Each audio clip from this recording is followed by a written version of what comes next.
ഈ വീഡിയോയിൽ മിഡിൽ ഈസ്റ്റിലെ സിറിയയിൽ നടക്കുന്ന ആ ഒരു വിഷയം കൂടി ഒന്ന് ജസ്റ്റ് പറഞ്ഞു പോവാം.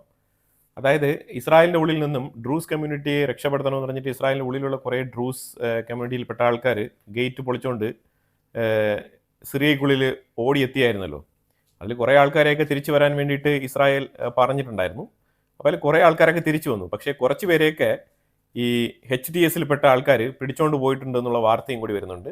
അതിലുപരിയായിട്ട് ഇന്നിപ്പം മൊത്തത്തിൽ മനസ്സിലാക്കാൻ പറ്റുന്നത് ഇന്നലെ തന്നെ ഒരു ഹോസ്പിറ്റലിൽ ഈ HTSൽപ്പെട്ട ആൾക്കാർ ഒരു ഹോസ്പിറ്റൽ ഈ ഡ്രൂസ് കമ്മ്യൂണിറ്റിയിൽപ്പെട്ട ഈ അൽ സുവൈദ എന്ന് പറഞ്ഞ ഈ ഒരു സ്ഥലത്ത് ഉള്ള ഹോസ്പിറ്റലിൽ കയറി ആ ഹോസ്പിറ്റലിലെ ജീവനക്കാരായിട്ടിരുന്ന 200ഓളം ആൾക്കാരെ കൊലപ്പെടുത്തിയിട്ടുണ്ടെന്നുള്ളൊരു വാർത്ത, ഞെട്ടിക്കുന്ന വാർത്തയും കൂടി വരുന്നുണ്ട്. റോഡിന്റെ സൈഡിലൊക്കെ മൃതശരീരങ്ങൾ കിടക്കുന്ന ഒരു പ്രതീതിയാണുള്ളത്. എല്ലാം തന്നെ കത്തിക്കരിഞ്ഞ അവസ്ഥയിലാണ് കിടക്കുന്നതായിട്ട് മനസ്സിലാക്കാൻ പറ്റുന്നത്. ആ രീതിയിലുള്ള അതിക്രൂരമായ പീഡനങ്ങളാണ് അവിടെ നടന്നിരിക്കുന്നത്.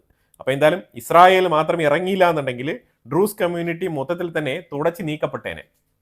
അപ്പോൾ അതാണ് ഇസ്രായേൽ കൃത്യമായിട്ട് ടൈമിൽ ഇറങ്ങി കാര്യങ്ങൾ ചെയ്തത്. ഓക്കെ, ഞാൻ വിഷയം സിറിയയല്ല.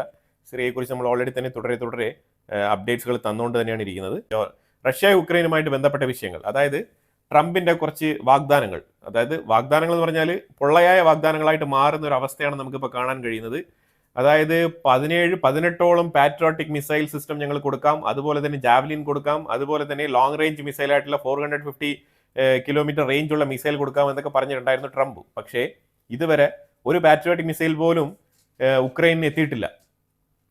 അമേരിക്ക ശരിക്കും എന്താണ് അവരുടെ പ്രശ്നം? തലതിരിഞ്ഞ അവസ്ഥയിലാണ് പോകുന്നത്.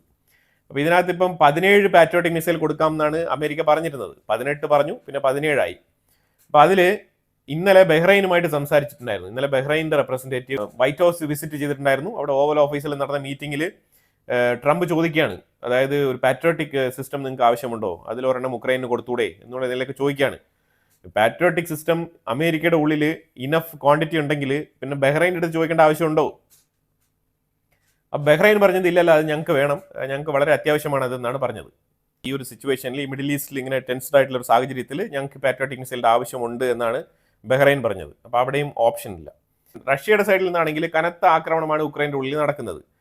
അപ്പോൾ ഈ ഒരു ആയുധം കൊടുക്കാമെന്ന് പറഞ്ഞ ശേഷം അമേരിക്കയിൽ നിന്നും കെല്ലോഗ് ഉക്രൈൻ വിസിറ്റ് ചെയ്തിട്ടുണ്ടായിരുന്നു. ഈ കെല്ലോഗ് എന്ന് പറഞ്ഞപ്പോഴത്തേക്കും റഷ്യയുമായിട്ട് ഇതിനു മുമ്പ് ചർച്ച നടത്താൻ വേണ്ടിയിട്ട് ഒരു മീഡിയേഷന് വേണ്ടിയിട്ട് ഏർപ്പാടാക്കിയിരുന്ന വ്യക്തിയാണ്. ഒരു US envoy ആണ് കെല്ലോഗ്. കെല്ലോഗ് ഉക്രൈൻ്റെ ഉള്ളിൽ ഉണ്ടായിരുന്നത് കൊണ്ട് തന്നെ കഴിഞ്ഞ 2 ദിവസമായിട്ട് റഷ്യ കൂടുതലായിട്ട് ആക്രമണം നടത്തിയില്ല ഉക്രൈൻ്റെ ഉള്ളിൽ. ഇപ്പോൾ കെല്ലോഗ് ഇന്നലെ മടങ്ങിപ്പോയ പാടെ വീണ്ടും ആക്രമണം തുടങ്ങിയിരിക്കുകയാണ്. തുടങ്ങിയെന്ന് വെച്ചാൽ ഏതാണ്ട് 500 പൗണ്ട് വരുന്ന ഒരു ബോംബ് സെലൻസ്കിയുടെ ഹോം ടൗണിൽ തന്നെ കൊണ്ടിട്ടിട്ടുണ്ട്. ഇതാണ് നമ്പർ 1. 500 പൗണ്ട് വരുന്ന ഒരു ബോംബ്. ഇത് സെലൻസ്കിക്ക് കൊടുക്കുന്ന ഒരു സൂചനയാണ്.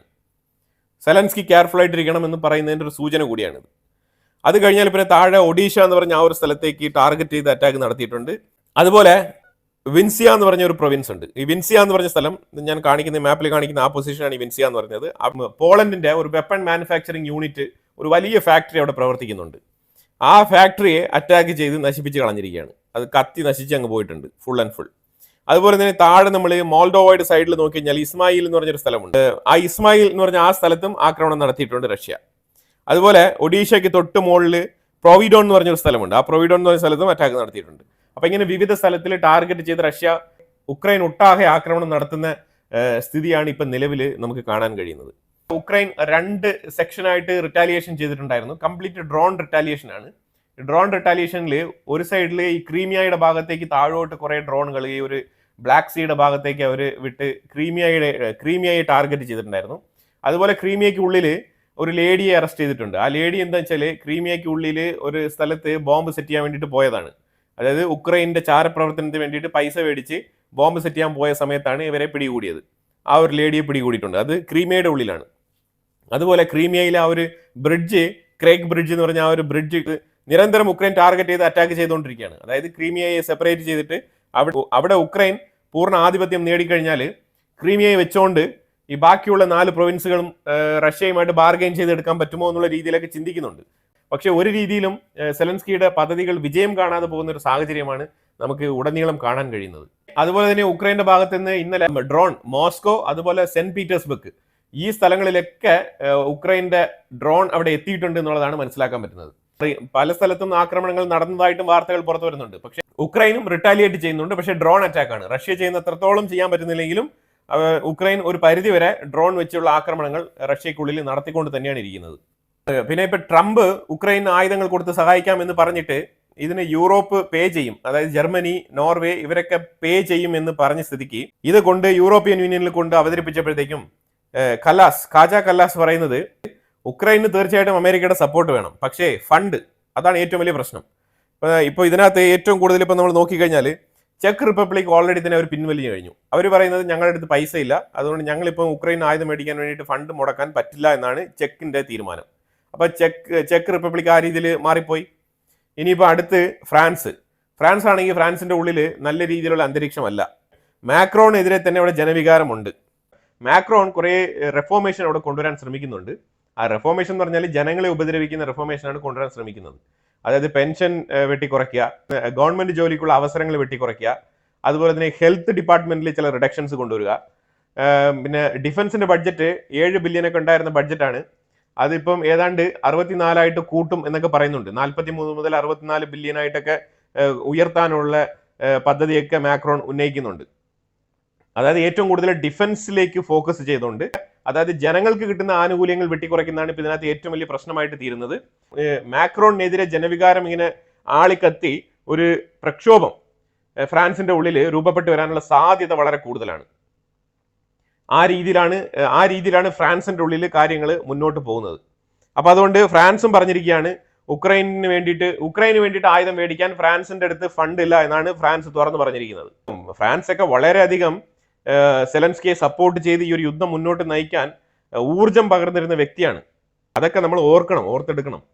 ഇപ്പൊ അതുപോലെ തന്നെ യു കെയിൽ നമ്മൾ നോക്കിക്കഴിഞ്ഞാൽ യു കെയിൽ ഏതാണ്ട് വരുന്ന ഒരു 2 വർഷത്തിനുള്ളിൽ 2 ലക്ഷം റീറ്റെയിൽ ഷോപ്പുകൾ അടച്ചു പൂട്ടുമെന്നാണ് ഇപ്പൊ ഇന്ന് വാർത്ത പുറത്തു വന്നുകൊണ്ടിരിക്കുന്നത്. യു കെയിൽ 2 ലക്ഷം റീറ്റെയിൽ ഷോപ്പുകൾ വരുന്ന 2 വർഷത്തിനുള്ളിൽ അടച്ചു പൂട്ടുമെന്നാണ് വാർത്ത പുറത്തു വരുന്നത്. ഈ കഴിഞ്ഞ ഒരു വർഷം കൊണ്ട് മാത്രം കണക്കെടുത്തപ്പോഴത്തേക്കും ഏതാണ്ട് 17,000 ഷോപ്പുകൾ ഓൾറെഡി തന്നെ അടച്ചു പൂട്ടി പോയിട്ടുണ്ട്, റീറ്റെയിൽ ഷോപ്പുകൾ. ഇതൊക്കെ യു കെയുടെ ഉള്ളിൽ നിന്ന് വരുന്ന വിവരങ്ങളാണ്. ഇതൊക്കെ തന്നെ കീർ സ്റ്റാർമറിനെ ഓപ്പോസിറ്റ് പാർട്ടികൾ നല്ല രീതിയിൽ ചോദ്യം ചെയ്യുന്നുണ്ട് ഹൗസ് ഓഫ് കോമൺസിൽ, യു കെ പാർലമെന്റിന്റെ ഉള്ളിൽ. അതായത് സ്റ്റാർമറിന്റെ മേളിൽ നല്ല പ്രഷർ വരുന്നുണ്ട്. നിങ്ങൾ എക്കണോമിക് റിഫോർമേഷൻ കൊണ്ടുവരും, രാജ്യത്തിനെ പുരോഗതിയിലേക്ക് നയിക്കും എന്നൊക്കെ പറഞ്ഞുകൊണ്ടല്ലേ പൊസിഷനിൽ വന്നത്. ഇപ്പൊ എന്തുകൊണ്ട് അത് സാധിക്കുന്നില്ല? 17,000 ഷോപ്പുകൾ പൂട്ടിപ്പോയിട്ടുണ്ടെന്നുണ്ടെങ്കിൽ ആരുടെ കഴിവുകേടാണ്? എന്തുകൊണ്ടാണ് നമുക്ക് ഈ ഷോപ്പ് ഓണേഴ്സിനെ ഫെസിലിറ്റേറ്റ് ചെയ്യാൻ കഴിഞ്ഞില്ല? ദൂരവ്യാപകമായിട്ട് ചിന്തിക്കുമ്പോഴത്തേക്കും ഇനി എത്ര ആയിരം ഷോപ്പുകളാണ് ഇനി പൂട്ടിപ്പോകാൻ പോകുന്നത് എന്നുള്ള ചോദ്യങ്ങളൊക്കെ അവിടെ ഉയരുന്നുണ്ട്. അപ്പം യു കെയുടെ അവസ്ഥ ഇതാണ്. അപ്പൊ ഇങ്ങനത്തെ അവസ്ഥയിൽ യു കെ എങ്ങനെയാണ് ഇനി പൈസ കൊടുക്കാൻ പോകുന്നത്? ഉക്രൈന് വേണ്ടിയിട്ട് ഈ പാട്രിയോട്ട് മിസൈൽ മേടിക്കാൻ വേണ്ടിയിട്ട് അമേരിക്കയ്ക്ക് പേ ചെയ്യുമെന്ന് തോന്നുന്നുണ്ടോ? ഒരിക്കലുമില്ല. ജർമ്മനിക്കുള്ളിൽ ഓൾറെഡി തന്നെ പ്രശ്നങ്ങളുണ്ട്. ജർമ്മനി ഇങ്ങനെ പറയും, പണ്ട് തൊട്ടേ പറഞ്ഞുകൊണ്ട് തന്നെയാണ് ഇരിക്കുന്നത്. അല്ല, അവരുടെ എയർ ഡിഫൻസ് സിസ്റ്റം പോലും അവർ കൊടുക്കാൻ തയ്യാറല്ല. ആ രീതിയിലാണ് ജർമ്മനി മുന്നോട്ട് പോകുന്നത്. ഇപ്പൊ ഇവിടെ യൂറോപ്യൻസ് ആയിക്കോട്ടെ, ഈ രാജ്യങ്ങളെല്ലാം തന്നെയും പറയുന്നത് ഏതാണ്ട് ഒരു 300 ബില്യണോളം അസറ്റ് വരും, റഷ്യൻ അസറ്റ്. എവിടെ? ജർമ്മനിക്കുള്ളിൽ മാത്രമല്ല ഈ യൂറോപ്യൻ രാജ്യങ്ങൾക്കുള്ളിൽ ഒട്ടാകെ. അതൊക്കെ വിറ്റുപറക്കി കാശാക്കി നമുക്ക് ഉക്രൈന് കൊടുത്താൽ പോരെ എന്നാണ് ചോദ്യം. ഇതിന് തിരികൊളുത്തിയതാരാണ്? ആന്റണി ബ്ലിങ്കൻ ഇന്നൊരു സ്റ്റേറ്റ്മെന്റ് പുറത്തിറക്കിയിട്ടുണ്ട്. ഞാൻ നിലവിലുള്ള US പ്രസിഡന്റിന് ഒരു ഉപദേശം, ഒരു അഡ്വൈസ് കൊടുക്കുന്ന രീതിയിലുള്ള ഒരു സ്റ്റേറ്റ്മെന്റ് എന്ന് പറഞ്ഞിട്ടാണ് പുറത്ത് പറഞ്ഞിരിക്കുന്നത്. പുള്ളി പറയുന്നത് വേറെ ഒന്നുമല്ല, ഉക്രൈൻ മസ്റ്റായിട്ടും വിജയിക്കണം, അതിന് വേണ്ടിയിട്ടുള്ള സഹായങ്ങൾ ചെയ്യണം. ഉക്രൈൻ വിജയിച്ചില്ല എന്നുണ്ടെങ്കിൽ അതൊരു പരാജയമായി തീരും. അതിന് വേണ്ടിയിട്ട് റഷ്യയുടെ അസറ്റുകളൊക്കെ നമ്മൾ ഫ്രീസ് ചെയ്ത് വെച്ചിട്ടുണ്ട്, അതെല്ലാം തന്നെ വിറ്റുപിറക്കി അതിന്റെ പൈസ ഒരു 300 ബില്യൺ 350 ബില്യണോളം വരും. അത് മാത്രം ഉക്രൈന് കൊടുത്താൽ മതി, അവര് റഷ്യക്കെതിരെ എല്ലാ കാര്യങ്ങളും ചെയ്തോളും എന്നാണ് പറഞ്ഞിരിക്കുന്നത്. എന്ത് വെട്ടിത്തരമാണ്!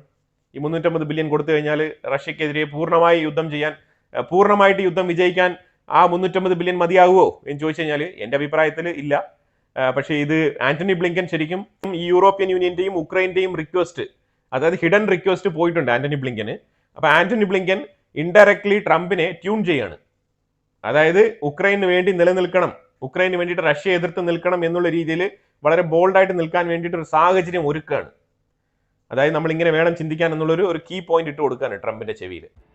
A 500-gram Russian bomb shattered a quiet Monday afternoon in the city of Dobropilya, killing at least 2 people and injuring 28 others after slamming into a shopping center in Donetsk Oblast. a devastating strike that came just days after US President Donald Trump vowed fresh consequences if Moscow refused to pursue peace. The blast ripped through the commercial heart of the city.